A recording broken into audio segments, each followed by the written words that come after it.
Alright, what's going on, man? Welcome back. I'm doing this free tutorial for you real quick to teach you how to use gradient maps. It's something that I use all the time, and even if you're familiar with gradient maps, I'm pretty sure you're not using them in this way, which is the right way, because everything else besides my way is the wrong way. That's pretty much it.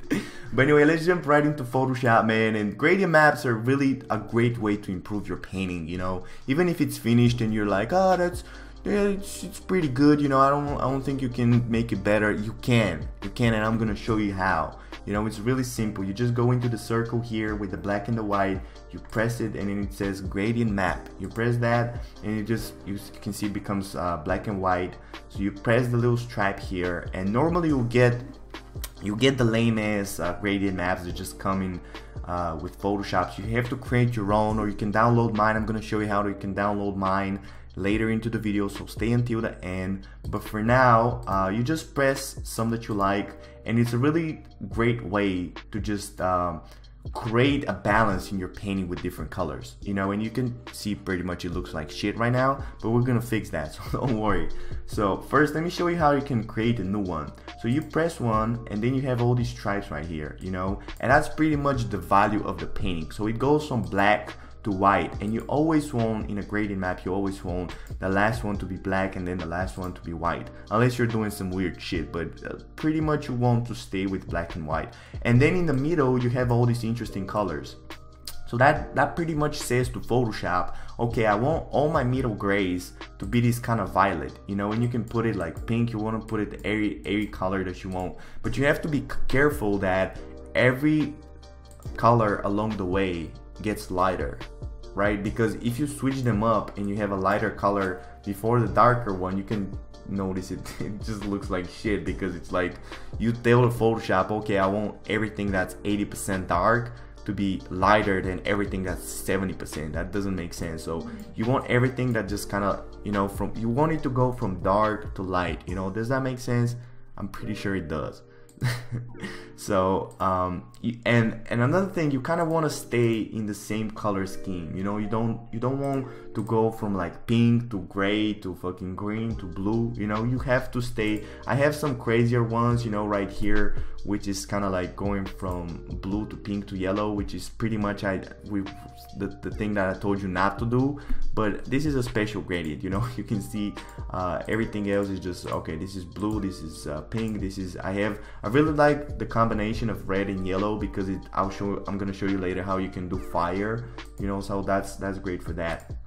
So you know, you just fuck around, you just pick a color, you know. It's really easy to make one, you know. You just pick some blues and some purples, and you're like, okay, I like that, even though it looks like shit. You just press new, and here you go, you have a new gradient. So the way to use them, you know, you just press a gradient that you like, and now you just drop the opacity, and it still looks kind of weird. So the way to do it is you go in here into the layer modes, and you start playing with the layer modes, and that's where really all the magic comes from. So you create all these really interesting effects, you know. You can kind of see darker color. You see right here, like what is that? Like there was none of that, you know. Like it was just looking so basic before, and now it has all this interesting texture. So you just kind of go through all of these, and you just kind of pick something that you like, and you don't have to commit to the whole painting, right? So if you like something, like how we like the background, you can mask it out. Hold on, what did I press?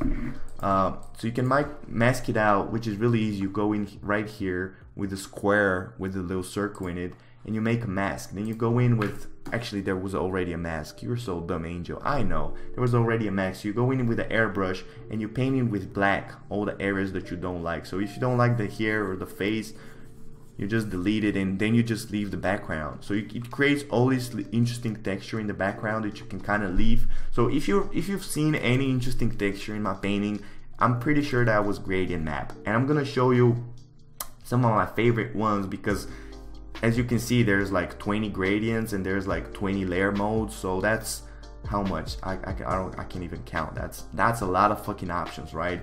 So the way to do it, my favorite one is hard mix, and it looks really weird when it's on 100%, so you have to drop it down to like 5-6% at the maximum.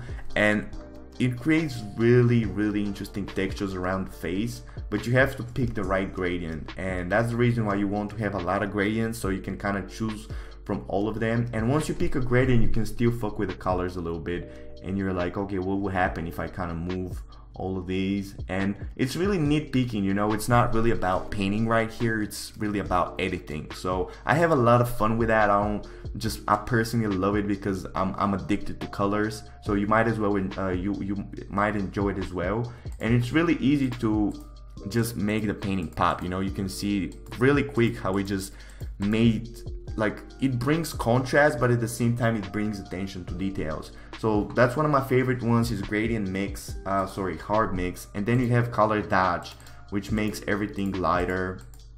And it just really depends on the painting, it depends on the colors, but just, you know, go into Photoshop and just start fucking with all of that. And I wanted to show you how I create fire, which is really an easy technique that all you have to do is, it looks complicated, but it's really easy. Again, all you need to do is create a black layer, right? You create a black layer, then you put it on screen. You go into the drop down menu, you put it on screen, then you create a gradient map. Create a gradient map, you press Alt, and then you press right here between the two layers. It creates a layer mask, and then you create a new layer right between them, right? So it's really 3 layers.